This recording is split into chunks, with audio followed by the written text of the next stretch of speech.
حارث علی شاہ گیلانی۔ چلتے ہیں آج کی اہم خبروں کی طرف۔ تازہ ترین خبروں سے باخبر رہنے کے لیے ہمارا چینل سبسکرائب کیجیے۔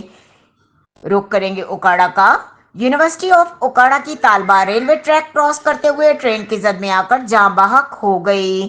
لاش کو اسپتال منتقل کر دیا گیا۔ رینالہ خورد کالر کے مطابق یونیورسٹی آف اوکاڑا کی طالبہ ریلوے ٹریک کراس کرتے ہوئے ٹرین کی زد میں آ گئی۔